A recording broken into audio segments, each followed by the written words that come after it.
ازيكم عاملين ايه؟ يا رب تكونوا بخير. المنتجات دي كنت كلمتكم عنها، هي من ريحانة ستور.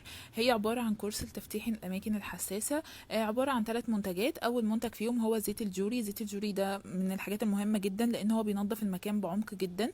أول حاجة بتاخدي منه نقطتين على قطنة وبتمسحي بيها الاريا. بعد كده بتلاقي القطنة طبعا لونها اتغير، وده دليل طبعا على ان هي نظفت المكان كويس. تاني منتج وهو زبدة الليمون. زبدة الليمون طبعا اولا هي ريحتها حلوة جدا، فبتسيب اثر بريحة حلوة جدا في المكان اللي انت بتستخدميها فيه.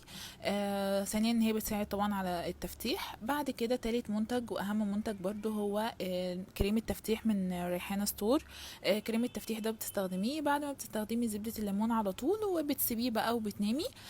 طبعا المنتجات دي انا مجرباها، يعني تقريبا بقالي شهر ونص بجرب فيها.